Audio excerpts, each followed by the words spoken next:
steps 3 through 5 for the contour drawing summative. Please be sure to go back to yesterday's assignment, steps 1 and 2. Read the comments on your drawing before moving forward.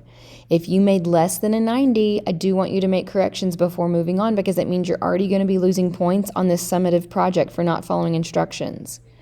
You should only move on to this assignment, steps 3 through 5, if you made all corrections needed from steps 1 and 2, or and you have received a 90 to 100. All right, so make sure you click once you're ready to move on. Once you've met this criteria, then you're ready to move on. Click the little 4 arrows to expand it.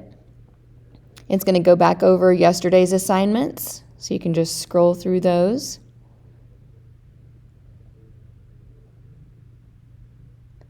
And then you're going to go down to step 3. Take your finished sketch from step 2 and use the fine tip end of your Sharpie, that's the thicker end, to outline all of the petals and leaves. And then you're going to use the ultra fine tip, that's the tiny one, to outline the stem and inside petal details and the little sprouting part. The lines do not have to be continuous, but they should be smooth and not sketchy like you see here. Let me make it bigger. Okay, so the, you can't see it all. Let me get back.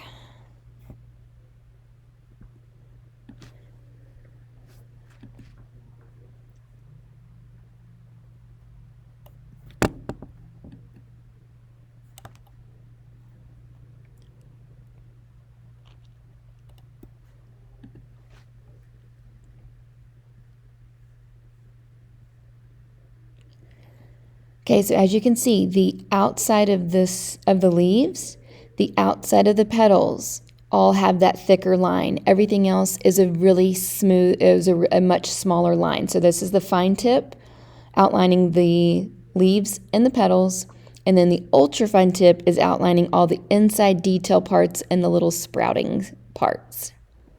Okay, so that's step 3. Step 4, you're going to take a sheet of 9 by 12 watercolor paper. For those of you that are virtual learners or online learners, it's the larger paper in the file folder.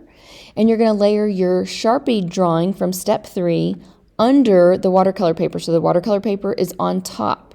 You're going to carefully tape it to a window if you can't see through it. So I've got a little demonstration. You're going to barely put the tape on your watercolor paper, and then your outlined drawing is going to be underneath.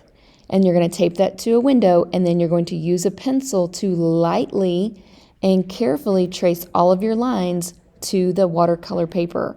And here's a little video to demonstrate what that should look like. Okay, so you can see the watercolor paper is on top. My drawing is underneath, and then there's my piece of tape holding it to the window. And you can see my sketching paper is barely above it. And then you're going to lightly trace that with your pencil. Very lightly and softly trace that with your pencil. And then you will Step 5, you might want to add to the bottom of your flower. So what you may find out, if you look really closely, you can see that the flower does not go all the way to the bottom of the watercolor paper. It stops right here. You're going to need to go back through and add on to your drawing so that the flower goes all the way off the bottom of the page so it doesn't float. If that applies to you, it may not, your vase may end up here, and if that's the case, that's okay. But if you have a flower stem that doesn't go off the page, make your flower stem go off the page. All right, yes, no floating flowers. And then you will photograph that, photograph your watercolor paper, and upload that for today.